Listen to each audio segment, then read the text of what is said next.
So, what is professional publishing? If somebody asked you, like, is your book published professionally as a self published author, how would you answer that? Well, you would probably say, yeah, it's published professionally because it sounds good and you want people to buy your book and you want to look good. So you're not going to say, nah, it's a piece of crap and I just threw it out there. You're not going to say things like that. But what does it actually mean?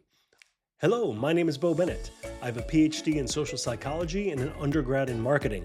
For the past 15 years or so, I've been helping thousands of authors publish and market their books. And I could do the same for you through our company, bookmarketing.pro. Well, it meant something very different uh, decades ago.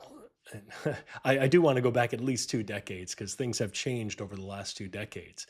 But if you say professionally published, typically a couple decades ago, you meant that, let's say, Random House or Penguin Publishing or one of the large publishing companies actually picked up your book, gave you a very handsome check initially, and took care of all the marketing and gave you a small cut, maybe 1 to 3% or something of sales, if you're lucky.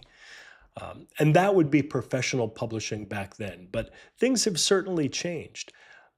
There is self-publishing, but now you can take self-publishing and you could divide it into two categories. You could say you have like amateur self-publishing, and then you could have the professional self-publishing. So let me start by talking about some amateur self-publishing and what that actually means.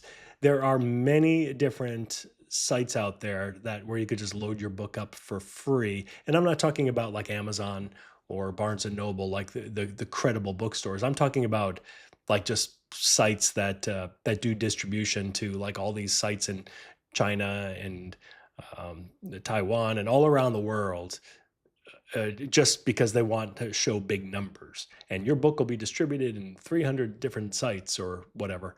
And these are basically sites that nobody ever goes to, besides maybe to hack into and steal content. Um, so yeah, that's one part of like amateur publishing, like really not knowing what you're doing and just putting your book up on your own website. That could be good. It could be a good strategy, but it's still kind of like amateurish when it comes to self-publishing. Now, when we're talking about professional self-publishing, we're talking about doing the things that a professional publisher 20 years ago would do. And that is making sure your book is well edited. That means that it's not full of errors and typos.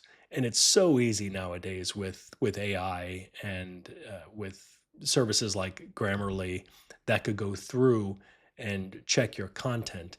But that's typically more like a grammar type of editing, but maybe you want an editor to also go through and read and make sure things make sense and the storyline works. So think about those kind of services. The cover is extremely important. And again, now these days in 2026, it's so much easier than before to have an amazing cover. AI does an amazing job with just like ebook covers. But if you are doing a published book in print, then AI is not going to do the job. I mean, maybe it could get you like an image or like the overall design, but you still need to take that to a professional artist or somebody who's well versed in making covers, or somebody like us, like Book Marketing Pro, that has a service that does this, and make sure that it fits perfectly with the templates and the spine is right and everything's lined up and all the different parts of the content, they're on the right place, and the you've got the code on the bottom. So there's a lot to it, and that's what we mean by being professional and looking like a professional book. Somebody gets your book from Amazon, they actually see it, they have it in their hands, they flip through it, they're like, yeah, this, I can't tell the difference between this and something that was published, say 30, 40 years ago through one of the big publishers. That's what you want. Metadata is very important. Your book title, your description, how the whole thing flows, how it reads, and that's very important in marketing as well. And then I would also end with maybe author presence. Is there a way to contact the author? Or does the author have a website where you could go to and you could interact with the author or see their works or updates or whatever? Uh, that's kind of important as well. And that shows that, hey, this is a real person behind the book, and it's somebody who cares about their work. So you want the book to be connected to the author in a real way, especially nowadays with AI.